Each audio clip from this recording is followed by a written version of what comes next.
सबसे पहले हम बात करने वाले हैं basic concept of income tax.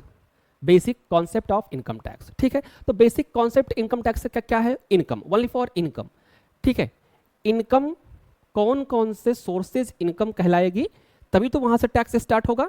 तो meaning of income under the income tax head. तो इनकम किस किस हेड से हो सकती है उसके बारे में हम लोग समझेंगे। जैसे आपकी सैलरी आपकी इनकम है, आप बिजनेस कर रहे हो तो बिजनेस से जो प्रॉफिट हो रहा है वो आपकी इनकम है। आप अगर अपना मकान रेंट पे दिए हैं तो रेंट जो आपका आ रहा है वो आपकी इनकम है। आपने कोई पैसा बैंक में जमा कर रखा है, किसी को लोन पे दे रखा है, किसी को इंटरेस्ट पे दे रखा है, तो उससे जो इंटरेस्ट रिसीव हो रहा है वो आपकी इनकम है। आपने कोई जमीन बेचा, आपने कोई कंपनी का शेयर खरीदा है उसको बेचा, तो उससे जो आपकी कैपिटल गेन हो रही है, प्रॉफिट हो रहा है, वो आपकी इनकम है। तो ये सारी चीजें आपकी क्या है? इनकम है। और इस इनकम से जो इस इन्वेस्ट से जो भी इनकम जनरेट होगी, जो भी प्रॉफिट होगी, वो इनकम में आती है। और जो भी आपकी इनकम आती है उस पर इनकम टैक्स गवर्नमेंट को आपको पे करना है। क्लियर? एक चीज और निकल के आती है एग्रीकल्चर इनकम, ठीक है। एग्रीकल्चर इनकम इंडिया में पूरी तरीके से एग्जम्प्ट रखा गया है, बट कुछ केस में यहाँ पे अप्लीकेबल होता है कंडीशन के बेस पे। क्लियर? तो आपको अगर हम बता दें agriculture income earn from the agriculture, ऐसी इनकम जो आप एग्रीकल्चर एक्टिविटी से अर्न कर रहे हो वो आपको इंडिया में एग्जम्प्ट है। जैसे आप अगर आप एग्रीकल्चर से आप एक sale of crops, rent from agriculture land, income from buildings जो आपके एग्रीकल्चर लैंड में बनी हुई है, ये सारी चीज़ों से अगर आपकी इनकम आती है तो पूरी तरीके से एग्जम्प्ट है सिचुएशन ऑफ इंडिया। अगर कोई लैंड जो इंडिया में है एग्रीकल्चर में यूज हो रहा है, वो वहाँ पे खेती हो रही है, तो ऐसी इनकम एग्रीकल्चर में जो आ रही है वो पूरी तरीके से एग्जम्प्ट है। क्लियर? अब बात करते हैं rent of land. Rent of land क्या होता है?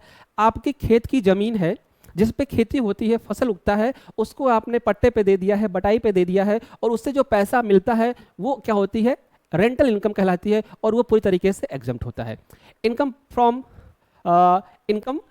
फ्रॉम बिल्डिंग, अगर आपने खेत में कोई मकान बना रखा है और वो एग्रीकल्चर पर्पज से यूज हो रहा है, मीन्स कि आपने उससे कोल्ड स्टोर बना रखा है, या आप वहाँ अपने अनाज, बीज और सारी चीज़ें रखते हो, तो उस सब मकान से अगर कोई ऐसी इनकम आती है तो वो भी आपको एग्रीकल्चर इनकम में आती है, और वो भी एग्जम्प्ट होता है। एक चीज़ और ध्यान रखेंगे, एग्रीकल्चर इनकम में मुर्गी पालन, पशुपालन, दूध डेयरी, मिल्क डेयरी, ये सारी चीज़ें एग्रीकल्चर में नहीं आती हैं, ठीक है। नेक्स्ट बढ़ते हैं नंबर 3 पर, कैजुअल इनकम। आज अभी हम इनकम के बारे में बात कर रहे हैं, कौन कौन सी इनकम हमारे पास हो सकती है। कैजुअल इनकम, ठीक है। कैजुअल इनकम क्या होती है भाई? Unexpected income received. Casual income क्या होती है भैया? जो हमें एक्सेप्टेड नहीं था कि हमें इनकम हो जाएगी। जैसे हम कहीं गए, वहाँ पे हमको कुछ इनकम मिल गए, हम लॉटरी खेल रहे हैं, मतलब कुछ जुआ खेल रहे हैं, और हमें पता तो होता नहीं कि जुआ में हम जीत ही जाएंगे, तो अगर हम जीत गए तो वहाँ से जो इनकम हुई वो होती है कैजुअल इनकम। गेम में अगर कुछ जीत गए हम लोग, हॉर्स राइडिंग में हम लोग अगर जीत गए, मतलब कि जहाँ पे उम्मीद नहीं है और वो मिल जाए उसे बोलते हैं कैजुअल इनकम, ठीक है। तो इन सभी पर आपका टैक्स लगता है और ये इनकम में कंसिडर होती है। नंबर 4 बात करें अगर हम असेसमेंट ईयर, ठीक है। असेसमेंट ईयर की बात करें अगर, असेसमेंट ईयर क्या होता है? असेसमेंट ईयर को हम क्या कहते हैं? कर निर्धारण वर्ष कहते हैं। अब ये क्या भैया है?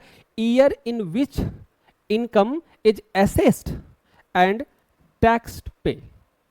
वो साल जिस साल में हम अपनी इनकम को असेस करते हैं उसी को हम बोलते हैं assessment year. As a example अगर हम बात करें, अगर हम एग्जाम्पल से बात करें, income earn for financial year, जिस साल में हम इनकम अर्न करते हैं उसे बोलते हैं फाइनेंशियल ईयर, और जिस साल हम उस कमाई गई इनकम पर टैक्स पे करते हैं उसे हम बोलते हैं असेसमेंट ईयर। क्लियर? जैसे हमारा अभी एंड हुआ 25-26 हमारा फाइनेंशियल ईयर था, अभी जो चल रहा है 26-27 वो फाइनेंशियल ईयर का क्या है? ये असेसमेंट ईयर है। क्लियर? नेक्स्ट पॉइंट पे आते हैं, प्रीवियस ईयर। प्रीवियस ईयर क्या हो गया? बीता हुआ वर्ष, जिसे हम बोलते हैं गत वर्ष। क्लियर? चलिए नेक्स्ट नंबर आते हैं ग्रॉस टोटल इनकम, बोलते हैं GTI। ग्रॉस टोटल इनकम क्या होता है भैया?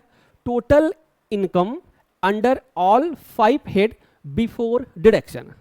वो इनकम, वो कमाई गई इनकम या वो सारी इनकम जो विदाउट डिडक्शन होती है, मीन्स कि आपने 5 लाख रुपए कमाए सारे हेड को मिलाकर, और इसमें से अभी आपके डिडक्शन माइनस नहीं किए गए हैं या खर्चे माइनस नहीं किए गए हैं, तो ऐसी इनकम को हम बोलते हैं gross total income. Clear? Next आते हैं हम लोग टोटल इनकम पर, GTI। टोटल इनकम क्या होती है? GTI minus deduction under section 1961 और चैप्टर नंबर 6 80C से लेकर 80U तक का आपका डिडक्शन है, वो सारे डिडक्शन माइनस करने के बाद जो इनकम बचती है उसे बोलते हैं टोटल इनकम या नेट इनकम। क्लियर? अब आते हैं नंबर 8 पॉइंट पर। हम बात कर रहे हैं सारे इनकम टैक्स का बेसिक पूरी तरीके से हम कैलकुलेट कर रहे हैं, ध्यान दीजिएगा। उसके बाद आता है पर्सन, व्यक्ति। टैक्स किस पे लगाएंगे? तो टैक्स हम सिर्फ एक व्यक्ति पर लगा सकते हैं, ध्यान देना, टैक्स हम सिर्फ एक व्यक्ति पर लगा सकते हैं। हम जानवर पर टैक्स नहीं लगा सकते क्योंकि वो इनकम जनरेट नहीं करता। तो हम अब इसमें कौन कौन सी ऐसी संस्थाएं हैं, बॉडीज है जो जिस पर हम लोग टैक्स कंसीडर करते हैं? तो पहला इंडिविजुअल, जो एक आदमी होता है, एक पर्सन होता है। दूसरा HUF, हिंदू अनडिवाइडेड फैमिली, जो पूरी तरीके से एक फैमिली एक साथ रहती है। तीसरा कंपनी, कंपनी भी एक आर्टिफिशियल पर्सन है। अगला फर्म, फर्म भी एक रजिस्टर्ड पर्सन है। AOP, ये भी एक फर्म है। BOI, ये भी एक फर्म है। और लोकल अथॉरिटी, ये भी एक फर्म है। तो इन सभी पे हम टैक्स अप्लीकेबल करते हैं, इन सभी की इनकम पर हम टैक्स अप्लीकेबल करते हैं। और ये एक प्रकार से क्या है, व्यक्ति के रूप में डिफाइन की गई है, पर्सन के रूप में डिफाइन की गई है। नेक्स्ट नंबर बात करेंगे टैक्स इविजन। टैक्स इविजन क्या होता है? टैक्स चोरी। टैक्स इविजन मतलब क्या होता है? टैक्स चोरी, illegal method of avoiding tax. ऐसी प्रक्रिया, ऐसे आपके काम जो टैक्स चोरी करने में काम आते हैं उसे बोलते हैं इनलीगल एक्टिविटीज और टैक्स इवेजन। मतलब कि आपकी इनकम 15 लाख रुपए है और आप उस इनकम को 10 लाख रुपए शो कर रहे हो, बाकी 5 लाख रुपए आप गवर्नमेंट को नहीं दिखा रहे हो, तो इसे बोलते हैं tax evasion. Clear? Next point पे आते हैं, tax evidence using of loop hole in the law. ठीक है, तो एक हो गया टैक्स इवेजन जो डायरेक्टली हम टैक्स चोरी करते हैं, और एक होता है टैक्स एविडेंस, मीन्स कि हम जो टैक्स बचाते हैं, जो हम टैक्स बचाते हैं। जैसे कि कोई भी वकील क्या करता है, एक गुनहगार को वकील छुड़वा सकता है यह जानते हुए भी कि उसने मर्डर किया है। तो कैसे वकील कैसे छुड़वा सकता है? तो लॉ के अधिनियम में, कॉन्स्टिट्यूशन में जो लूप होल है, उस लूप होल के आधार पर हम लोग क्या करते हैं, क्लाइंट की जमानत कराते हैं। उसी तरीके से इनकम टैक्स में हम लोग चोरी ना करके हम लोग क्या करते हैं, उस लूप होल, सेक्शन एक्ट धारा का लूप होल का यूज करके अपने टैक्सेबल इनकम को हम लोग क्या करते हैं, कम कर देते हैं। ठीक है, तो ये होता है टैक्स एडवाइस। नेक्स्ट आता है आपके पास टैक्स प्लानिंग। टैक्स प्लानिंग क्या भैया?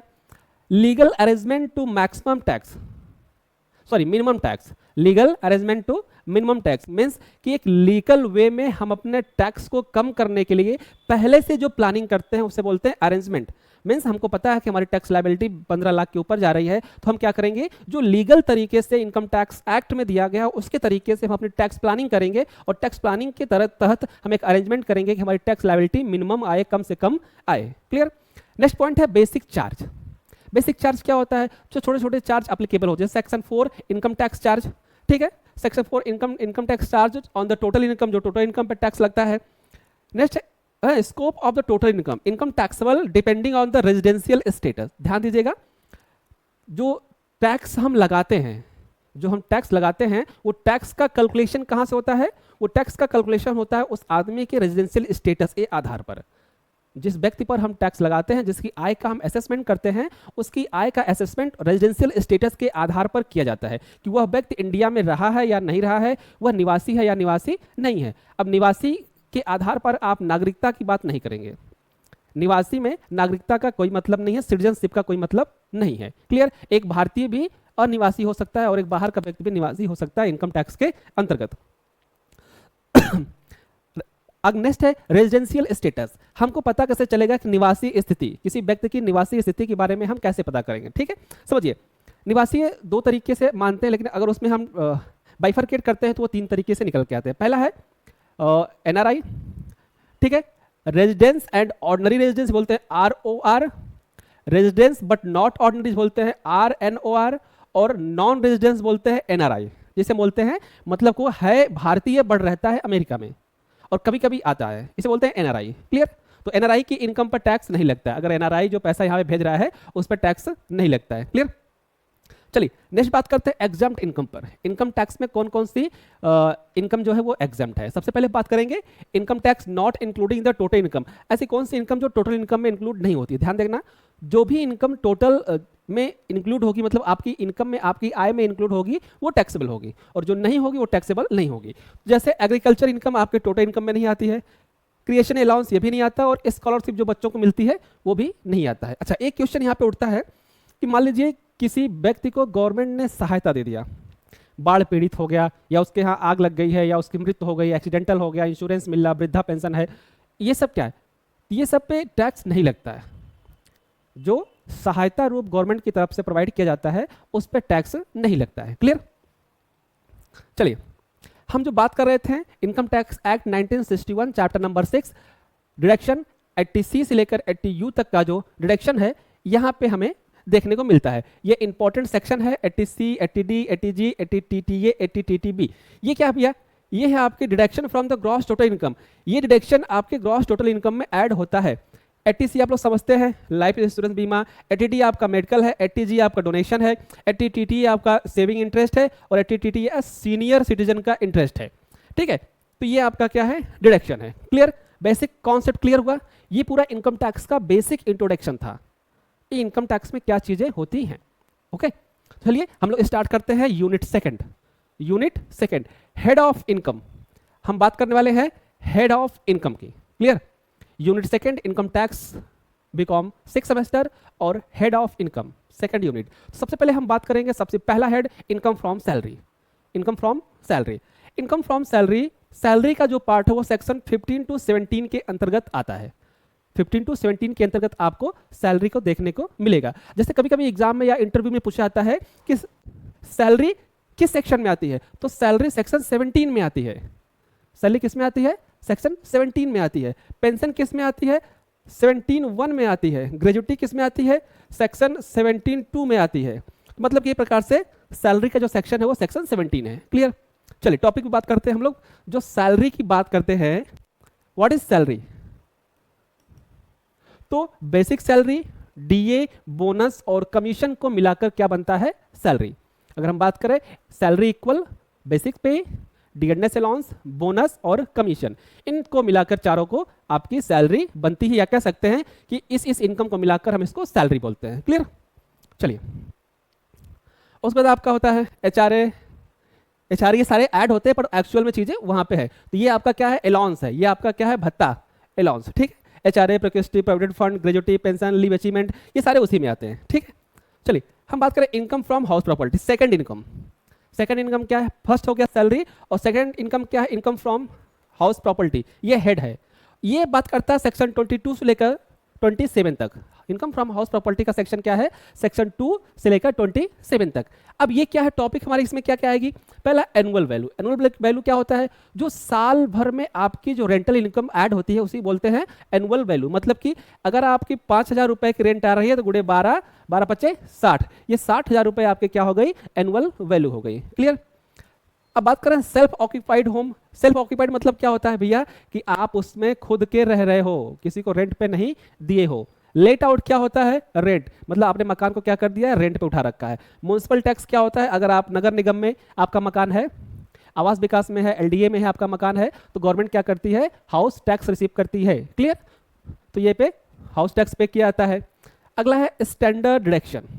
ये गवर्नमेंट आपको प्रोवाइड करती है ऑटो मोड में कि आपकी एनुअल वैल्यू में ऑटोमेटिक स्टैंडर्ड डिडक्शन 30% गवर्नमेंट क्या करती है?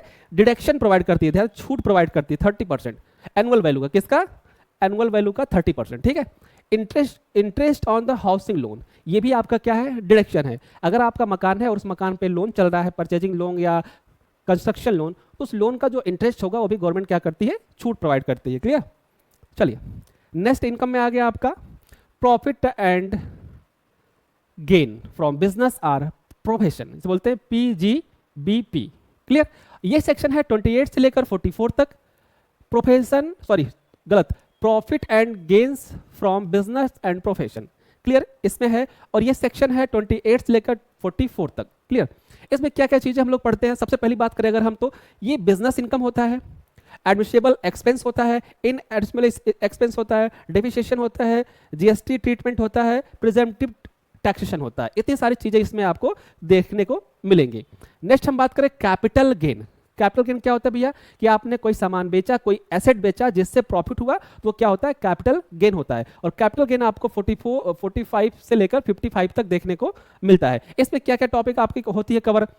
इसमें टॉपिक आता है capital asset, short term capital gain, long term capital gain, cost inflation और एग्जम्पशन। एग्जम्पशन आपका क्या क्या है, 54 54B 54EC 54F, ये सारे आपके क्या एग्जम्पशन है। क्लियर।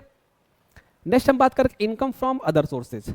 जब सारे हेड से चीजें बच जाती हैं कुछ, जैसे इंटरेस्ट वगैरह हो गया, तो इनकम फ्रॉम अदर सोर्सेज में आता है। ऐसे ये सेक्शन है 56। इसमें क्या क्या इनकम कवर होती है, तो इसमें आपका इंटरेस्ट किस में आएगा, इनकम फ्रॉम अदर सोर्सेज में। डिविडेंड किस में आएगा, इनकम फ्रॉम अदर सोर्सेज में। लॉटरी इनकम, फैमिली पेंशन और गिफ्ट, ये सब क्या होगा, इनकम फ्रॉम अदर सोर्सेज में। और इसी में MP और MLA की इनकम सैलरी भी कवर की जाती है। ठीक है, MP MLA की भी सैलरी इसी इनकम फ्रॉम अदर सोर्सेज में कवर की जाती है। Next unit number 3, other provision. ठीक है, अदर प्रोविजन में क्या भैया, डीम्ड इनकम। डीम्ड इनकम क्या होता है भैया, इनकम हाँ treat as taxable even is if not actually receive, इसे बोलते हैं डीम्ड इनकम। इनकम टैक्स में कंसीडर हो चुका है, ट्रीट हो गया है, बट एक्चुअल में रिसीव नहीं हुआ है, मतलब इनकम रिसीव नहीं हुई है, मतलब हमने मान लिया कि हमने कमाया जैसे सैलरी।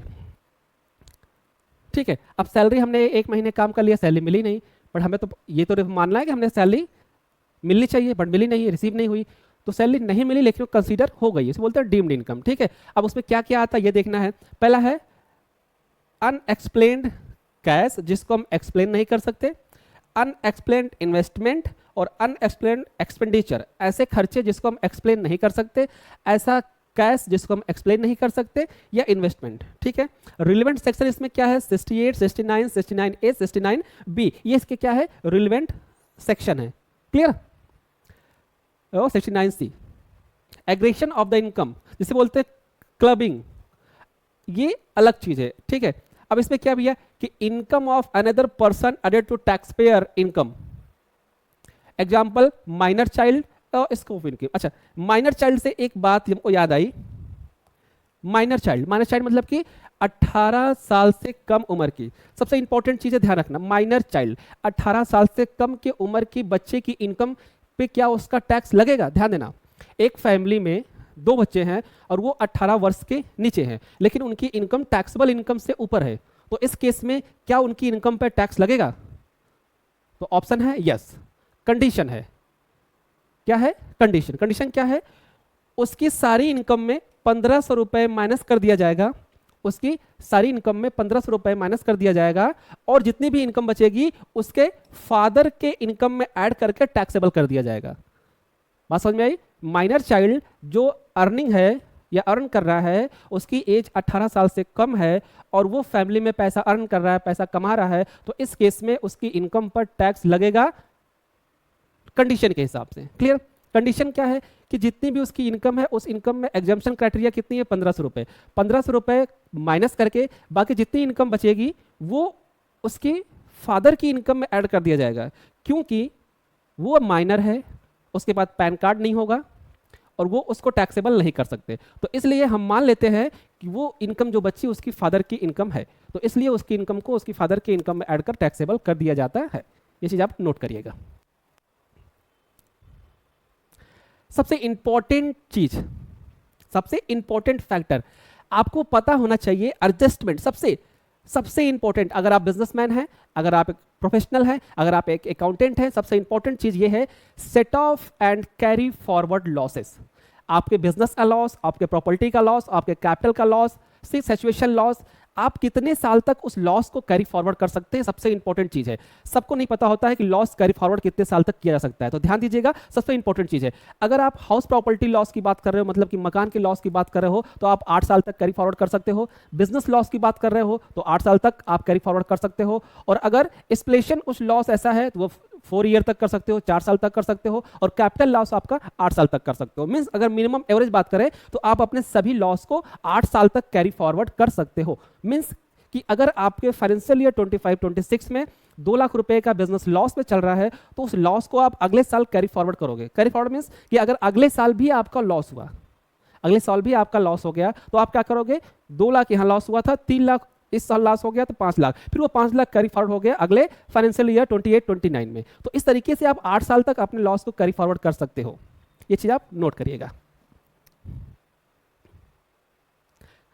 टैक्स अथॉरिटीज क्या होती है, इनकम टैक्स डिपार्टमेंट स्ट्रक्चर क्या भी है, सीबीडीटी, ठीक है, ये इनकम टैक्स का स्ट्रक्चर है। प्रिंसिपल चीफ कमिश्नर, कमिश्नरेट और असेसिंग ऑफिसर, ये 4 बॉडी होती है जो इनकम टैक्स को असेस करती है। क्लियर। असेसमेंट प्रोसीजर क्या भी है, देखो पहला है आप सेल्फ असेसमेंट कर सकते हैं, रेगुलर असेसमेंट कर सकते हैं, री असेसमेंट कर सकते हैं और बेस्ट जजमेंट असेसमेंट कर सकते हैं। क्लियर। तो ये आपका इनकम टैक्स का जजमेंट है। ओके।